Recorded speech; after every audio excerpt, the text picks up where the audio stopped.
Hello again. This video is for the benefit of those people who need their kilt to be altered or repaired and are yet unable to come to Vancouver now and visit the shop. Now, every bespoke tailor and kilt maker of whom I'm aware will say, no, we're not mail order, you have to come to the shop because you need that personal that level of personal service, which is the hallmark of bespoke tailoring. But at the same time, we must take into account, we can't deny service to people who simply can't make it into Vancouver. So, you have a kilt, you need alteration, here's the information that I need from you. First, and this kilt is from a chap in Yukon, and I'm going to get this thing altered for him in the next couple of days. First, a picture from the side, so I can see what the relationship is, the gap between the edge of the apron and the first pleat, the gap between the straps and the buckles, what it looks like from the front, how the kilt hangs on you, and on the inside, the relationship between the edge of the inside apron and the buttonhole.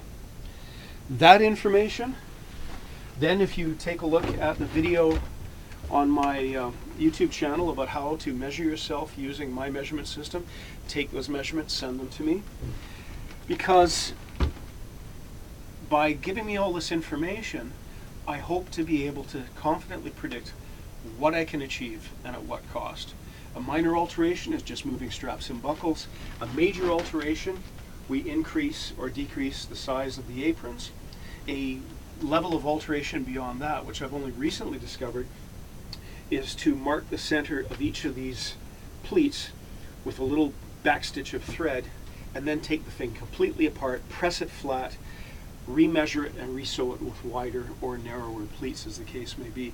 Because the net effect is we want a kilt to look like it has just been tailored for you and that it's not just been sort of podged together so that you can get by wearing it one more time. Because if a kilt that doesn't fit you properly, it's not flattering, it's not money well spent.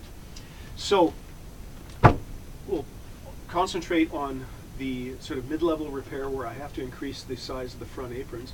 A gentleman of more full habit, shall we say, needs a larger apron. A smaller apron is not flattering at all. So, having taken those pictures I talked about, plus the measurements, give me pictures, because I'm going to be using the reservoir of cloth in the apron pleats and on the outside. So let's take a look at the kilt on the inside.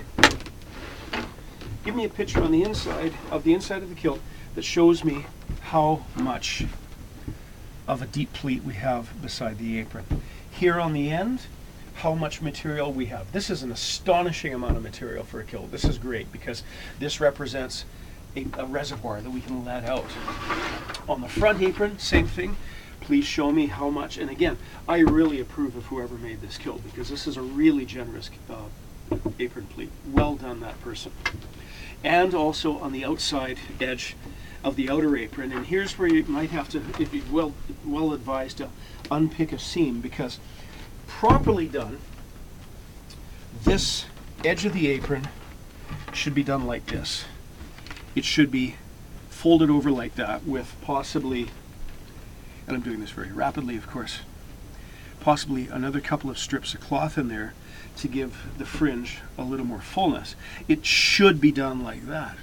But recently I've discovered kilts where instead of doing that, they've marked the edge, cut a little bit beyond it, folded it over, and then sewn it onto a strip of cloth like this. And you can't tell that it's been done this improper way because it's a false economy. I can't even imagine what these, no other word for it, stupid people, not kilt makers, I couldn't call them tailors with a straight face, because they've actually created more work for themselves and created something that is more difficult to alter. It's a bad practice. I thought it was recent because a recent idea from somebody who didn't understand the principles, but I recently altered a kilt made in the early 1920s and it was the same way.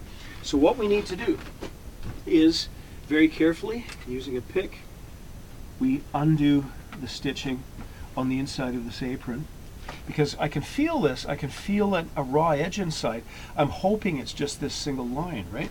So I've picked and I can feel inside. I can't feel a raw edge, but I'm still not completely certain. So I'm going to, this is properly done, this is hand sewn, because there's no application for a sewing machine in a real kilt shop. So we're just going to open this a bit and feel inside. And I still can't tell. Still can't tell what's going on here.